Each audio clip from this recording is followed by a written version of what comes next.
Capítulo 8. O desastre de Acelino. Ia dirigir-me a Otávio novamente, quando alguém se aproximou e falou ao ex-médium com voz forte. Não chore, meu caro. Você não está desamparado. Além disso, pode contar com o devotamento materno. Vivo em piores condições, mas não me faltam esperanças. Sem dúvida, estamos em bancarrota espiritual.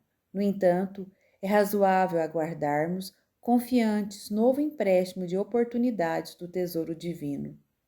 Deus não está pobre. Voltei-me surpreendido e não reconheci o recém-chegado. Dona Isaura fez o obséquio das apresentações. Estávamos diante de Acelino, que partilhara a mesma experiência. Fintando o triste, Otávio sorriu e advertiu. Não sou um criminoso para o mundo, mas sou um falido para Deus e para nosso lar. Sejamos, porém, lógicos, revidou Acelino, parecendo mais encorajado. Você perdeu a partida porque não jogou, e eu a perdi jogando desastradamente. Tive 11 anos de tormento nas zonas inferiores. Sua situação não reclamou esse drástico. Mesmo assim, confio na providência. Nesse instante, interveio Vicente, acrescentando: cada um de nós tem a experiência que lhe é própria. Nem todos ganham nas provas terrestres. E voltando-se de modo especial para mim, aduziu: quantos de nós, os médicos, perdemos lamentavelmente na luta? Depois de concordar, trazendo à baila o meu próprio caso, objetei.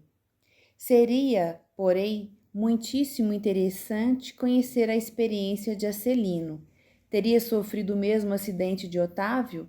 Creio de grande aproveitamento penetrar nessas lições.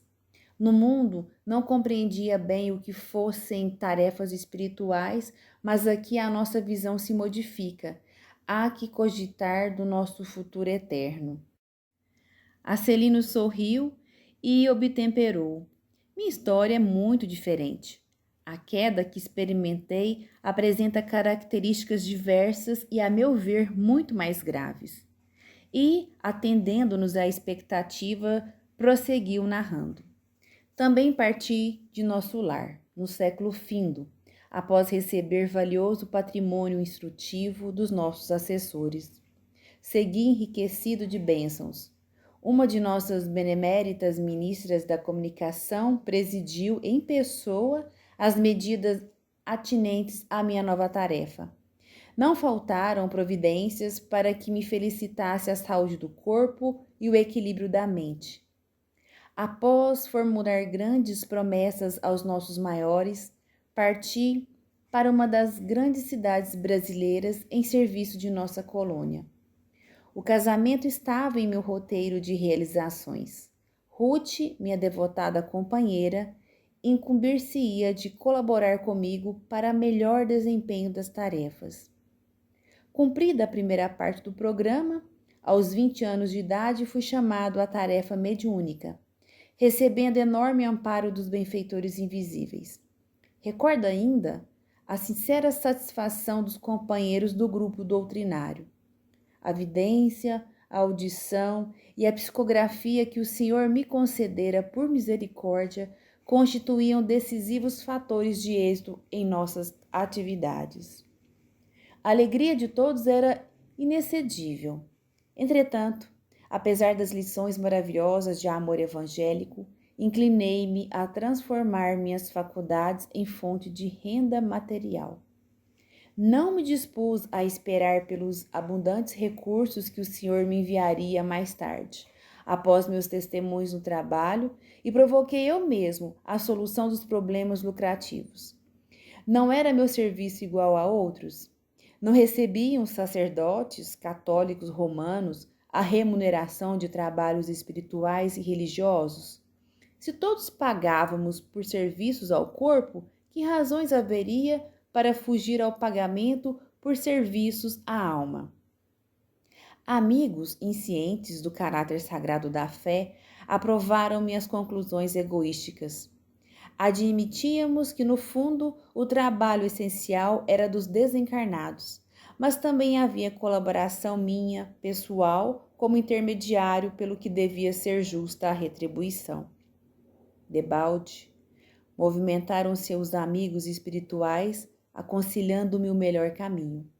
Em vão, companheiros encarnados chamavam-me a esclarecimento oportuno. Agarrei-me ao interesse inferior e fixei meu ponto de vista. Ficaria definitivamente por conta dos consulentes. Arbitrei os preços das consultas, com bonificações especiais aos pobres e desvailados da sorte. E meu consultório encheu-se de gente. Interesse enorme foi despertado entre os que desejavam melhoras físicas e solução de negócios materiais. Grande número de famílias abastadas tomou-me por consultor habitual para todos os problemas da vida. As lições de espiritualidade superior, a confraternização amiga, o serviço redentor do Evangelho e as preleções dos emissários divinos ficaram à distância. Não mais a escola da virtude, do amor fraternal, da edificação superior, e sim a concorrência comercial, as ligações humanas legais ou criminosas, os caprichos apaixonados, os casos de polícia e todo um cortejo de misérias da humanidade em suas experiências menos dignas. Transformara-se completamente a paisagem espiritual que me rodeava. A força de me cercar de pessoas criminosas por questões de ganho sistemático, as baixas correntes mentais dos inquietos clientes encarceraram-me em sombria cadeia psíquica. Cheguei ao crime de zombar do Evangelho de Nosso Senhor Jesus, esquecido de que os negócios delituosos dos homens de consciência viciada contam igualmente com entidades perniciosas que se interessam por eles nos planos invisíveis, e transformei a mediunidade em fonte de palpites materiais e baixos avisos. Nesse momento, os olhos do narrador cobriram-se de súbita vermelhidão, estampando-se-lhe fundo horror nas pupilas, como se estivesse revivendo atrozes dilacerações. Mas a morte chegou, meus amigos, e arrancou-me a fantasia. Prosseguiu mais grave.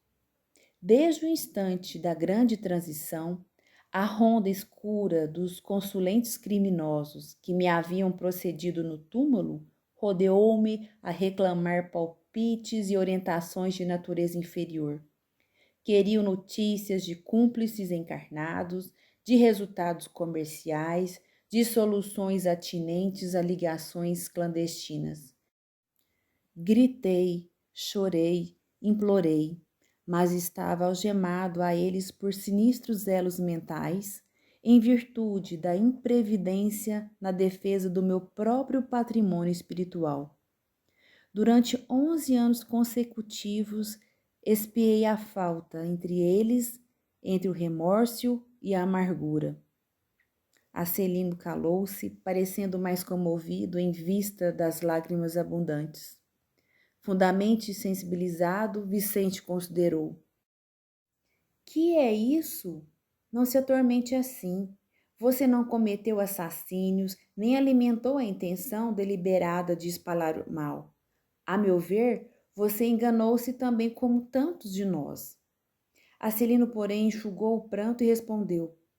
Não fui homicida nem ladrão vulgar, não me mantive o propósito íntimo de ferir ninguém, nem desrespeitei alheios lares, mas, indo aos círculos carnais para servir as criaturas de Deus, nossos irmãos, auxiliando-nos no crescimento espiritual com Jesus, apenas fiz viciados da crença religiosa e delinquentes ocultos, mutilados da fé e aleijados do pensamento.